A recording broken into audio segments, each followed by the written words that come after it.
kad pođete van Beograda na nekim lokacijama, imam utisak kao da sam negde u Bangladešu. Što bi rekla moja baba, duša me boli kad vidim kako nam izgledaju potoci, kako nam izgledaju reke. Kako da se vratimo zemlji i prirodi? Prvenstveno, treba kod dece da se budi svest o ljubavi prema svojoj zemlji. Poslednja stvar koju želim ovoj prelepoj zemlji da se desi je eksploatacija litijuma. Kod nas su trenutno obrazovanje i kultura u totalnom zapećku.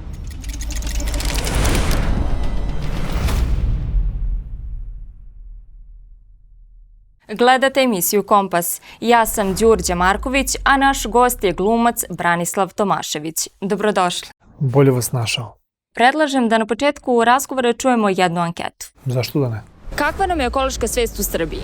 Pa mislim da je naša ekološka svest u velikom zaostatku u odnosu na druge evropske zemlje i da to možemo i ovako primetiti svi šetajući se po ulici i vidjeti kakav je odnos između drugih evropskih zemalja i čistoće na našim ulicama.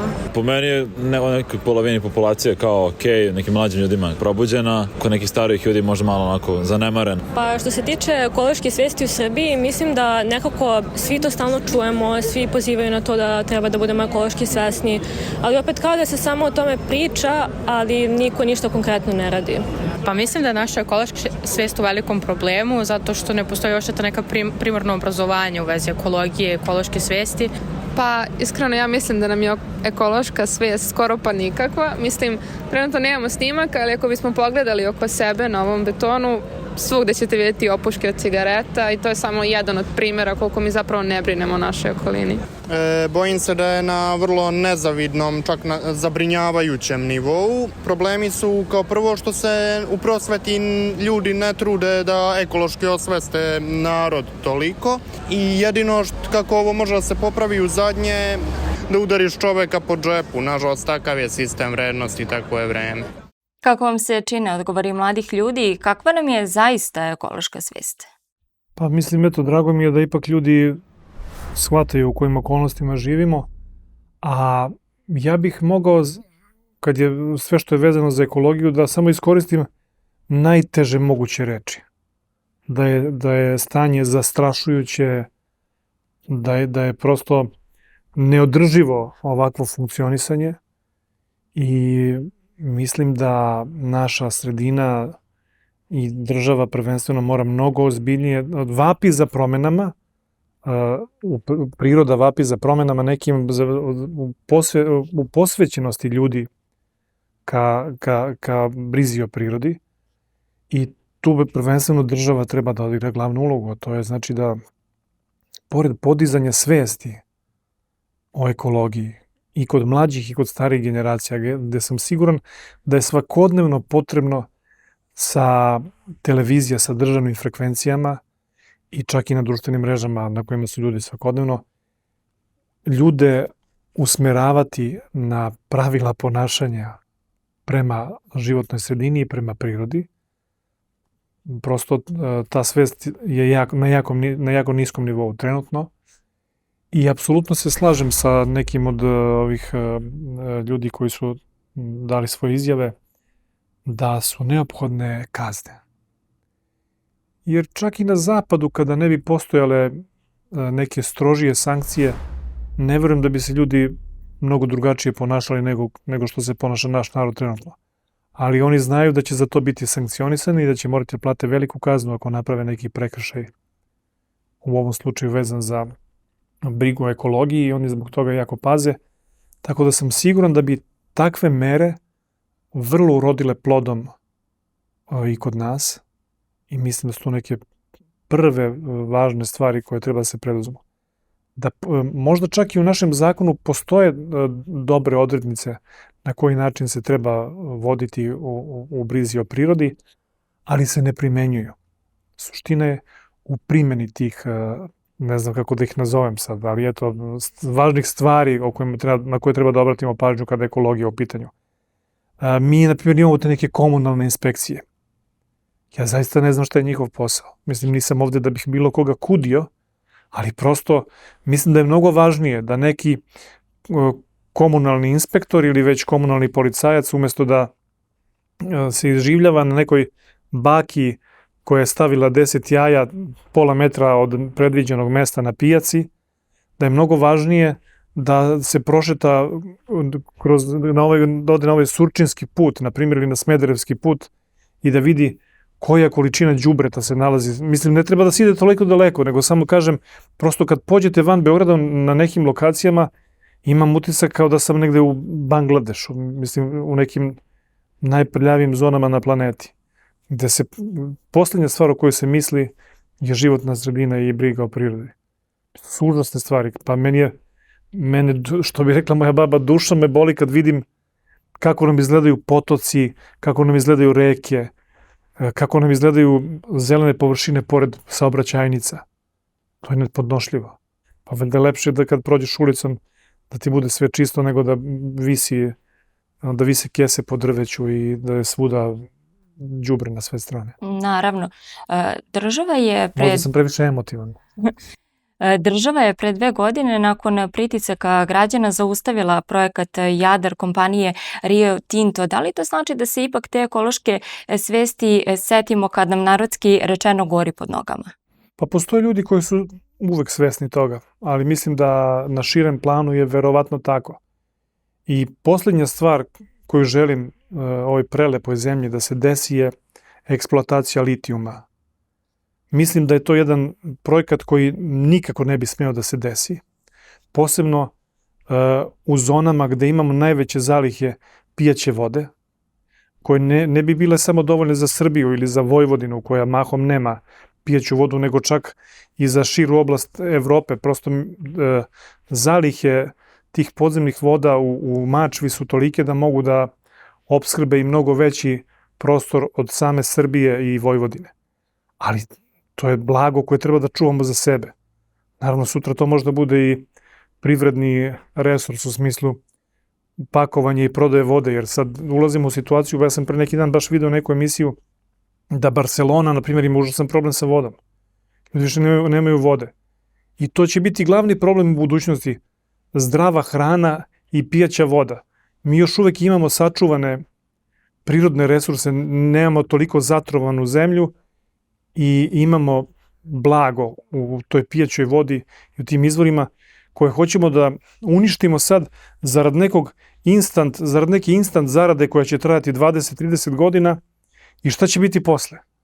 Šta će biti s tim ljudima koji žive na tom području? Šta ćemo jesti, šta ćemo piti posle tih 30 godina kad se završi eventualna eksploatacija litijuma za koju ja želim da se ne desi nikad?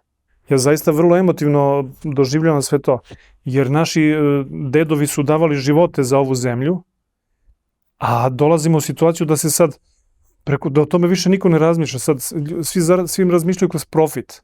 To je zastrašujuće. Evo, nedavno sam slušao i gospodina Drakulića, vlasnika ovog firme Point ili već kako se zove. On je naš poznati biznismen, ne znam tačno čovjek se čovjek bavio, ali nije ni bitno, ali je bio jedan od suvlasnika rudnika litijuma, na primjer u Brazilu ili već ne znam gde. Čak i on potvrdio da posle eksploatacije litijuma taj prostor ostaje mrtav potpuno, ostaje mesečeva površina ne znam koliko stotina, a možda i hiljada godina. I ono što isto jako važno, na primjer, pošto ja pratim, jer stalno mi je do tih stvari, pa onda pratim, čak sam došao do podatka pre neki dan, zalihe litijuma na svetu, čak i neke koje su već izeksploatirane, to jest neke koje su iskopane, stoje i ne koriste se. Znači, tržište litijuma je već zasićeno. I dovodi se u pitanje čemu onda eksploatacija litijuma kod nas. A druga stvar je što se već došlo do nekih viših nivoa od proizvodnja litijumskih baterija. Znači, prave se sad neke još savremenije baterije, na vodonik ili već neke nove načine. Nisam baš ekspert iz te oblasti, ali važno mi je da Srbija bude čista i zdrava zemlja. Jasno. Vi imate kuću u Semedražu, nedaleko od Gornjeg Milanovca. Kakva je tamo priroda, je li očuvana? Da kažem, u Srbiji gde god da zakoračite, imate blago i lepotu prirode na svakom koraku. Meni je krivo što, na primjer, nemamo svest na tom nivou da poput Slovenije, koja je sad trenutno jedna od najekoloških država na svetu, a mi imamo možda još bolje prirodne resurse i potencijale, oni imaju svaki potok i od njih pastrmska voda. Na svakom potoku kod njih možete da vidite pastrmke, mogu deca da idu da pecaju, da žive nekim životom u skladu sa prirodom. a mi uopšte ne koristimo te potencijale. Mislim da je vreme da se malo uzmemo u pamet. Činjenica je, nažalost, i da su mnoga sela po Srbiji prazna. Kako da se vratimo zemlji i prirodi? Da, samo ću se nadovezati na ovo prethodno pitanje, pa ću se vratiti na ovo kako da se vratimo zemlji i prirodi. Prošlog leta, baš u svom selu, pošto kroz moje selo prolazi jedna predivna reka koja se zove Dičina, još jedna od retkih reka koja je nezagađena ili delimično nezagađena, pošto se dešava da ljudi ispiraju cisterne posle prskanja voća ili ne znam u tu reku. Moje deca vole da pecaju i oni kad odu u selo uzmu štapove za pecanje, spuste se na reku, malo pecaju pa onda tokom leta se kupaju, ima jedan prelepi vir, ja sam prošle godine došao da ih pokupim sa reke i ta slika gde je neka onako mirna voda, leto, zalazi sunce, oni se kupaju, bilo mi je tako bajkovito i onako fenomenalno, kao iz nekog filma. Sjetio sam se filma Reka uspomena. I da će te slike njima zauvek ostati u glavi, a ja kad sam video to, poželeo sam da uskočim u reku i da se okupam. Zamislite koliko je fenomenalno kad biste u svakoj reci u Srbiji tokom leta imali priliku da se zaustavite, da se okupate ili da kupite dnevnu dozvolu za pecanje, jer opet treba i o tome misliti, treba da se plati neki ribočuvar ili lovočuvar ili neki ekološki aktivista koji će na neki način brinuti o određenom području. Tako da sve su to neke divne stvari o kojima treba da razmišljamo. A pitali ste me kako da se vratimo. Prvenstveno treba kod dece da se budi svest o ljubavi prema svojoj zemlji i svest o prirodi i da prosto oni sami požele da urade nešto korisno za sebe i svoju okolinu. Treba ih češće voditi u prirodu. Treba ih edukovati i u pravcu gajenja biljaka, gajenja povrća, života na zemlji, da budu u kontaktu sa zemljom. Ja sam kao dete puno vremena provodio kod svojih baka i deka, pošto su mi roditelji otac je sa jedne strane Gornjeg Milanovca u selu Semedraža, majka iz sela Velereč koja je sa druge strane grada ka Rudniku. Ja sam leta provodio tamo, pa čak i zime i radio sam sve što je bilo potrebno mojim bakama i dekama i skupljali smo seno posle kosidbe za životinje tokom zime, za domaće naravno životinje, pošto su gajili i ovce i krave i svinje i kokoške. Onda sam i kopao kukuruz i vezivao džakove na kombajnu kad je žetva i kupio šljive i održavao baštu, zalivao. Prosto sve što je potrebno da se radi u selu sam radio. Ja sam se na taj način vezao za zemlju, da kažem zaljubio zemlju, zavoleo, ja prosto uživam u svemu tome i dan danas. Ja čim odem u svoje selo, onog momenta kad izađem iz kola i kad sedem, kad stanem na tu zemlju, meni je srce puno, mislim, jer zaista osjećam pripadnost i vezanost sa tom zemljom. Mislim da imamo blago koga nismo svesni. Ja često kažem, užasno mi je žao, ali u odnosu kako se naši ljudi ophode prema onome što im je dato od Boga i koliko nemaju svest o tome i koliko ne brinu uopšte, ja često mi da kažem, žao mi je, ja ne želim da se to desi. Ali ne bih voleo da sutra, možda ne želim da uvredim nijedan narod, nek su živi zdravi, ali prosto ne želim da sutra neki Arapi ili Kinezi, kojih je sve više na ovom našem području, ima utjecaj da će više voleti i više umeti da cene ovo naše što nam je Bog dao nego mi sami. Što je strašno, zaista. Pa, apsolutno. Tako da ja verujem i gajim nadu da do toga neće doći. Ali ako prestanemo da se ponašamo na ovaj način prema prirodi. Pomenuli ste sada sinove da vole da pecaju i koliko je važno da mladima približimo od malena prirodu. Kakva je situacija kod vas? Koliko oni vole da provode vreme na imanju? Koliko često odlaze, s obzirom na to da znamo da imaju dosta obaveze i škola i treninzi, a opet odrastaju u ovom vremenu savremenih tehnologija? Tako je, pa oni jako vole, ali su zavoleli zbog toga što sam ih ja stalno vodio u to i nudio im nešto drugo od onoga što imaju svakodnevno. Znate kako, dete kad je u Beogradu u kući, on nema puno izbora.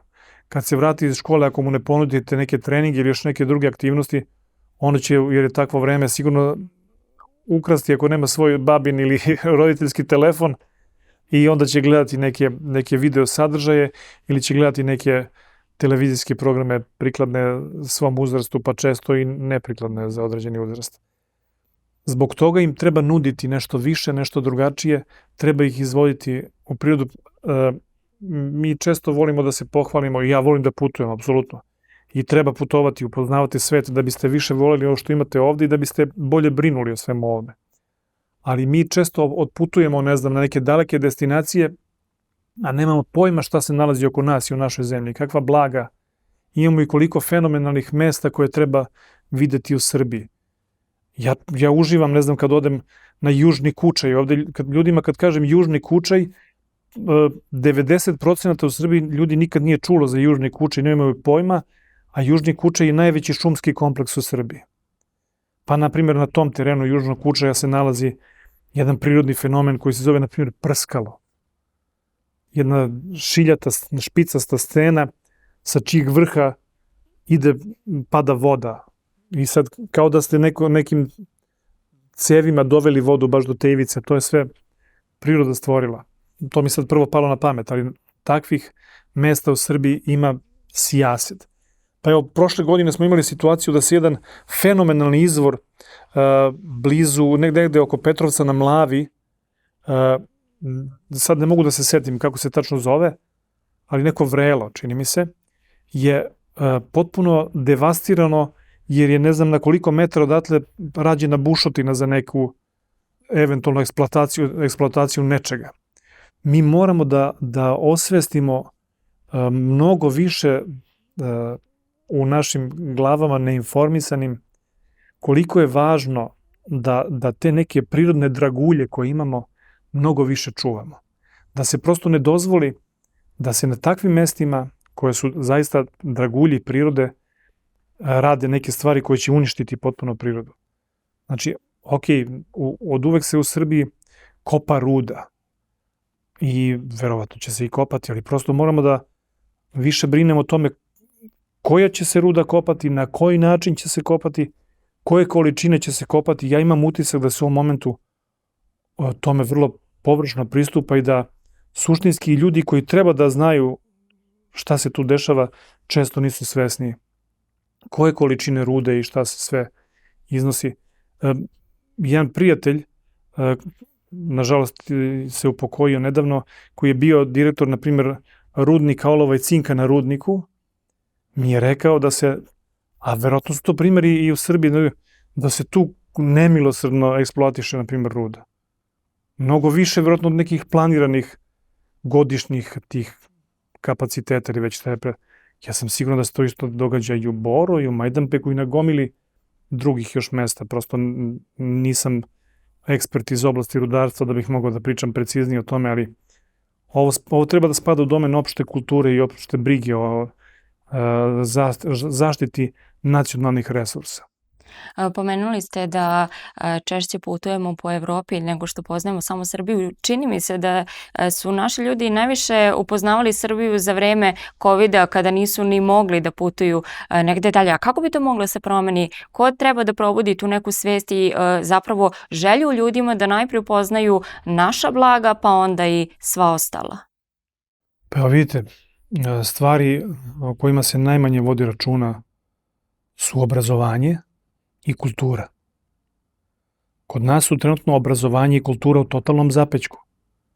A evo, u školi prvo dete treba da dobije informaciju o tim nekim stvarima, koje su to neke važne pozicije, dragocene pozicije u ovoj prelepoj zemlji koje treba posetiti, gde se nalaze neki izvori nekih mineralnih voda. Mislim, nisam opet razne teme mi prolaze kroz glavu, pa da ne budem preopširan, ali nekako prvenstveno treba da se pođe od škole, od obrazovanja. I tu se deci usađuje u svest i ekološka svest i briga o prirodi i briga o očuvanju i biljnih i životinskih vrsta i sad ne pada mi na pamet šta sve tu može da se nabroji, ali prosto treba da se uspostavi jedan zdrav sistem na nivou države. I postoje eksperti, ljudi koji su obrazovani, školovani za određene stvari i da se prosto pravi ljudi, obrazovani ljudi iz određenih oblasti bave tim stvarima. Imam utisak da se kod nas ljudi, znači, opet da ne povredim bilo koga, ali neki šofer kupi diplomu nekog privatnog fakulteta i postane ministar za, ne znam, poljoprivredu. A ne znam, ili neko je bio, mislim, sad, opet možda sve zvuči pregrubo, ali mi moramo da budemo svesni okolnosti u kojima sada živimo. Meni je žao, ali pogrešni ljudi se postavljaju na pogrešna mesta. Ili na prava mesta pogrešni ljudi, ne znam kako možemo se to nazovemo. Jasno. Ali nekako suština je u tom sistemu. Ne bih da se ponavljam, jer puno informacija mi sad u ovom trenutku navire, pa možda ne bih da me ljudi ne razumeju nekim stvarima koje želim da kažem, ali očigledno su ovo teme o kojima treba mnogo više pričati. Čim ima ovako ovoliki dotok informacija koje želim da kažem, pa prosto ne znam šta bih pre rekao. Koliko vi često boravite na imanju, koliko imate vremena s obzirom na to da dosta radite, pričat ćemo već o tome, i čime se bavite kad odete, ako se ne varam, trenutno imate jedan voćnjak? Pa da, mislim, imam malo više Od jednog. jednog voćnjaka, ali to nije ni važno u ostalom. Odlazim kada god sam u prilici, kada god mi poslovne obaveze dozvole da mogu da odem van Beograda, nekad, makar to bilo jedno popodne, ja odem. I kada sam tamo, onda brinem o svom voću. Imam jedan voćnjak višanja, negde oko 1000 sadnica. Imam jedan voćnjak šljiva, onda imam jedan stari voćnjak u kome se nalaze sve te stare sorte voća, i šljiva, i krušaka, i jabuka, oraha, lešnika i već čega sve tamo. Mislim, u Srbiji šta god da zasadite, kako moji zemljaci u Šumadiji umeju da kažu, ovde će dugme da zasadiš, ima da nikne. Tako da prosto, eto, to je to blago o kom govorim i o kome treba da brinemo. Jel proizvodite nešto od tog voća? Pa znate kako, naravno, kada budu dobre godine, može svašta da se proizvede, ali eto, moji roditelji ostavljaju višnja i od kojih cede sokove za decu, pa ostavljaju, ne znam, za pite, pa za slatko, za džemove. Također šljiva, znate da može svašta da se pravi. Prosto uključeni smo u sve to, onako, u nekim granicama koje dozvoljava i posao i godine mojih roditelja, na primjer, pošto ja često nisam u prilici, mogu se posvetiti svemu tome, ali nešto se i deli prijateljima, nešto možda može da se proda kada budu neke veće količine. Kada kažete veće količine, jel planirate u nekom trenutku ozbiljnije da se bavite poljoprivredom? Pa, to uvek imam negde u podsvesti, da bi bilo lepo. S tim što profesionalno bavljanje poljoprivredom ipak zahteva celog čoveka. Kao što i svaki posao, ako želite da se bavite na najvišem mogućem nivou, traži da mu se potpuno predate i posvetite. Tako da ja sad, nažalost ili na sreću, imam dosta svog posla za koji sam se školovao i još nekih usput koje volim da radim, ali jedan od posla koje zaista volim je da radim na zemlji. I kada sam najumorniji, kada odem tamo, to me preporodi. Pomenuli ste da sinovi vole da odlaze tamo, ali činjenica je da danas roditelji nedovoljno razgovaraju sa svojom decom. Mnogi rade do kasno, neki i više poslova. Jel ste vi zadovoljni koliko vremena provodite sa svojim sinovima? Naravno, uvek je važno baviti se decom. Ja se puno bavim decom, ali bih želeo da imam još više vremena. Ali vidite, nije samo sad više u pitanju vreme roditelja, nego je sad u pitanju nekad i vreme dece. I oni su prezauzeti i njih nekad pretrpavamo gomilom nekih obaveza, što je negde i dobro, jer treba da steknu na vreme radne navike, ali moja deca, pored školskih obaveza, svakodnevno idu na treninge, tu su često i 2 treninga dnevno. U Beogradu je vrlo teško uskladiti 2 treninga dnevno i školu. a plus tome treba dodati možda još neke stvari koje oni žele.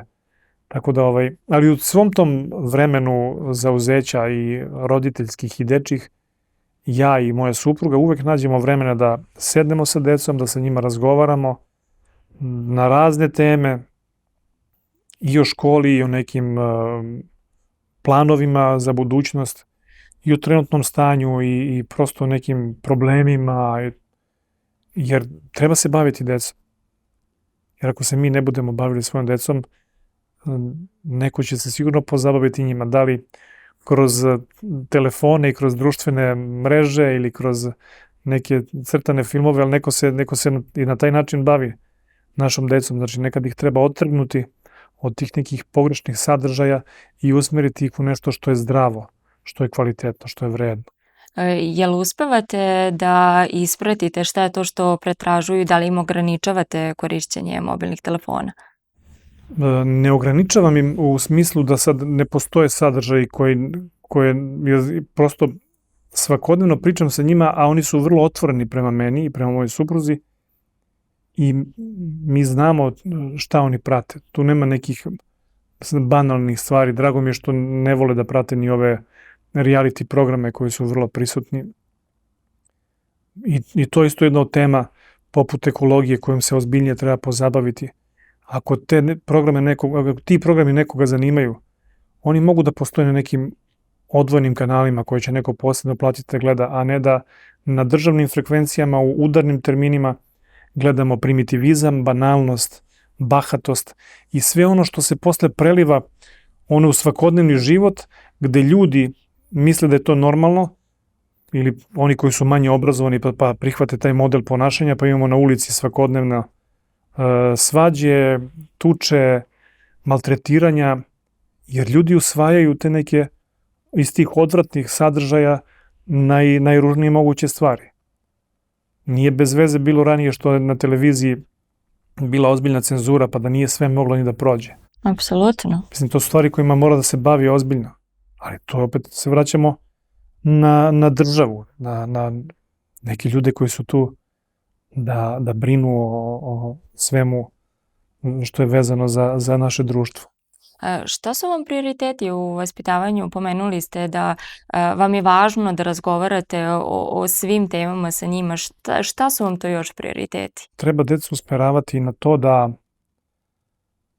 vole ljude, da ne budu samoživi, da imaju empatiju, da imaju odnos i prema kulturi o kojoj smo dotakli malo, odnos prema prostoru i životu koji se nalazi oko njih, neki zdrav.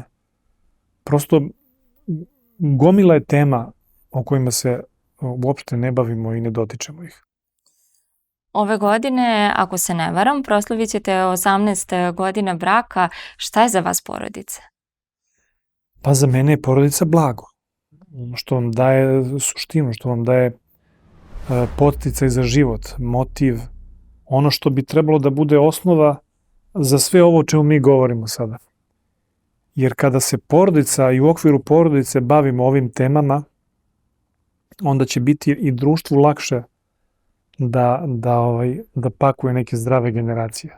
Član ste Narodnog pozorišta od 2001. godine, već 2002. imali ste premijeru predstave Velika drama Siniše Kovačevića koja se igra i danas i za koju se posle 2 decenije traži karta više. Interesantan podatak je s obzirom na to da u toj predstavi ima otprilike 40 glumaca na sceni, samo Ljiljana Blagojević, Vuk Kostić i vi niste propustili ni jedno igranje.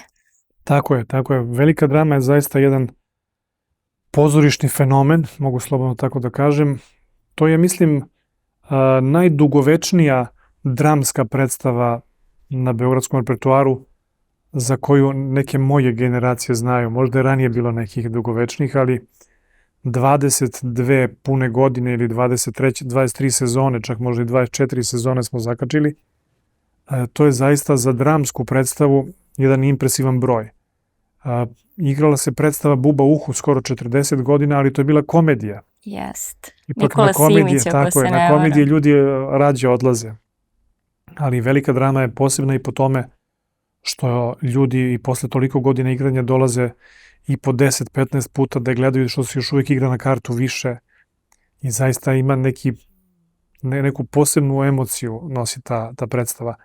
Takođe, predstava Siniše Kovačevića koju moram da napomenem, jer se isto igra na kartu više, iako je novijeg datuma, to je predstava Godine vrana, za koju isto ne mogu često da dođem do karata, iako sam u toj podeli kad me prijatelji zovu, jer je čim izađe repertoar, rasproda se. Ja sam uspela nekako da dođem do te karte, odlične predstava. Vi tu delite ulogu sa kolegom Aleksandrom Srećkovićem. Tako je. Pa to je zgodno. To je zgodno da prosto čak u gomili evropskih pozorišta je normalan pristup radu na predstavi, da te neke glavne uloge ili veće uloge rade po 2 glumca iz raznih razloga. Kod nas je to dobro što prosto i Aleksandar Srećković Kubura i ja radimo puno, pa onda nekad se prilagođavamo kojima snimanje igra ovaj drugi i tako. To je zgodno. Naravno, tu je najveći problem što, na primjer, drama Narodnog pozorišta na velikoj sceni Narodnog pozorišta ima samo 12 termina mesečno. U tih 12 termina treba da se upakuje dosta predstava i nekih novih i nekih starih i nemamo puno prostora za igranje. Možda se Godine vrana igraju sad jednom mesečno, eventualno 2 puta. A ako se igraju jednom mesečno, onda, na primjer, igraš svaki drugi mesec. A za toliku predstavu pauza od 60 dana. Nije baš dobro. Nije lako ponovo se vraćati na početak, ali mi nekako već smo dovoljno iskusni da umemo da se nosimo sa tim stvarima. Divno. Nakon predstave Ženski orkestar u bifeu Narodnog pozorišta se uvek čuje pesma. Da li se glumci i danas nakon predstava druže kao nekada? Pa nažalost ne toliko. Mogu slobodno kažem da se i ne druže uopšte, ali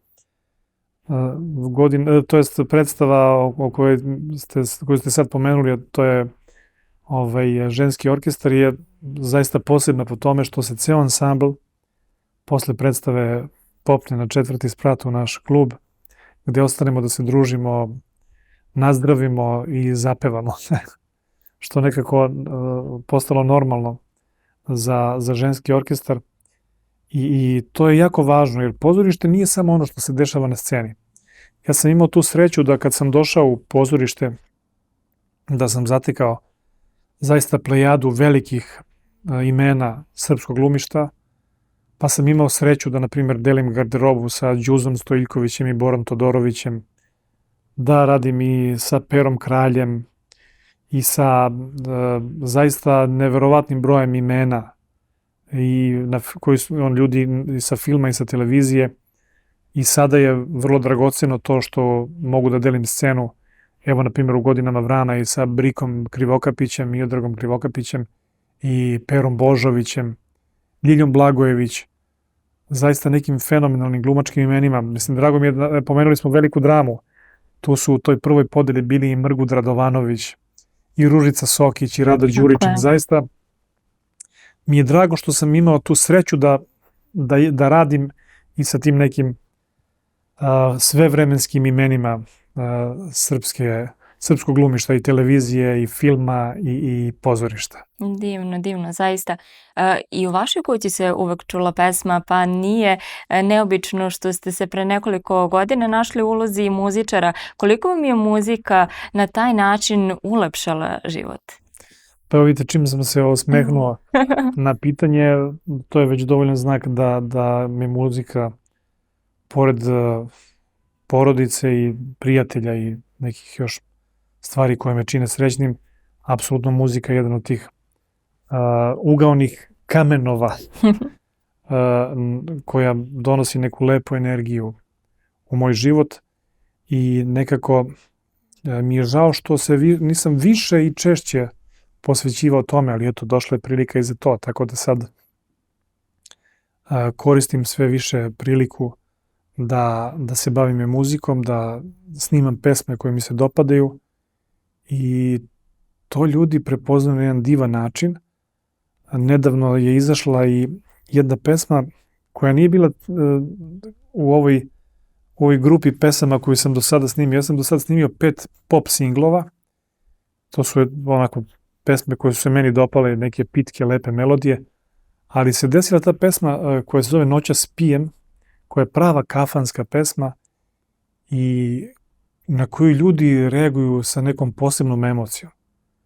I onda me to podstaklo da pokrenem jedan projekat koji se zove Kad se bane dohvati kafane. Divno. A on će se sastojati u tome što ću u nekom narednom periodu predstavljati kafanske pesme koje ću snimati, a onda će se tu naći i neke pesme stare kafanske ili stare narodne pesme koje ja volim da pevam, a i koje svi volimo da slušamo. A sve bi trebalo da se završi jednim velikim koncertom kafanske muzike. Divno. Tako da su mi to neke ideje i planovi za budući period, naravno uz glumački posao, jer ja vrlo ozbiljno i posvećeno radim i što se tiče glume. Pored predstava koje igram u Narodnom pozorištu, evo, nedavno sam završio i snimanje serije Močvara, 3. sezona, i otvaraju se neki novi projekti. Da, prošle godine sam snimao i seriju na televiziji Pink, sam mi blokirao mozak. Možda Zakopane tajne? Zakopane tajne, tako je, prostite. Hvala. Puno toga mi se dešava u životu, pa često ne mogu Jasno. u trenutku da se prisjetim svega. A već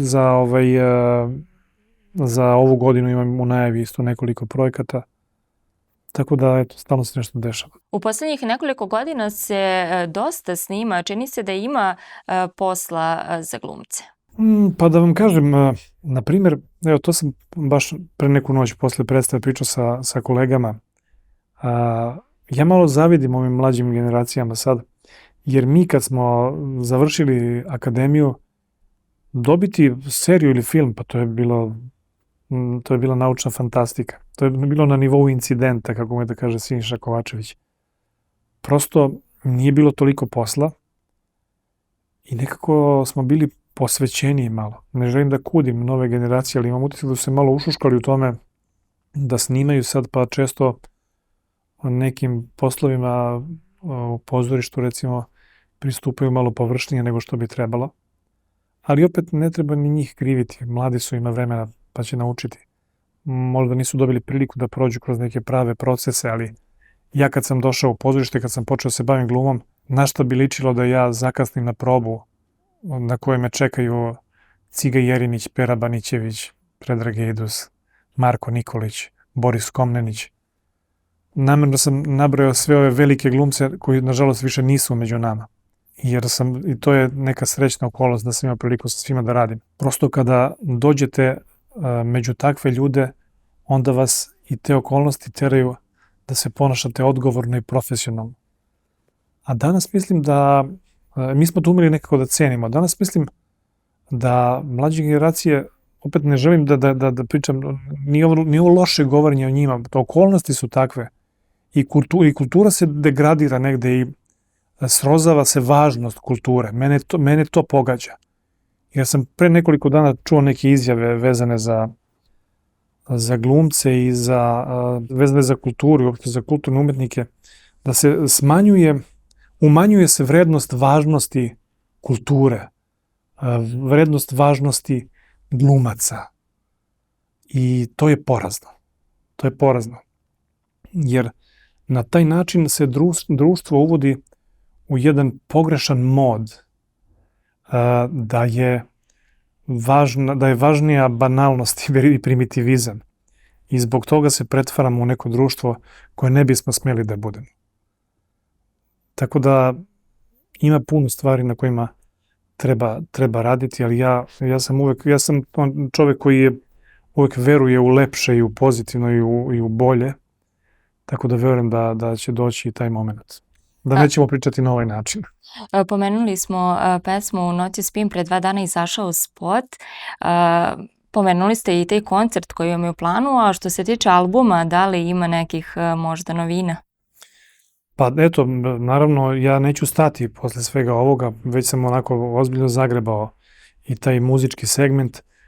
već imam nekoliko pesama koje su u pripremi, tako da bih, pošto ja volim svaki posao koji započnem u životu i da završim, ili bar da ga zaokružim, možda je završiti pregruba reč, ali pošto sam već snimio 5 singlova u pop maniru, da tako nazovem, sigurno ću snimiti još toliko da bih zaokružio tih eventualno 10 pesama koje mogu da uđu u neki album, pa bih volio da završim i taj pop album, a sada ću se više fokusirati na tu neku kafansku muziku, jer neko mislim da naši ljudi vole kafanu i vole taj blizak nam je taj dert koji nam je nekad i potreban.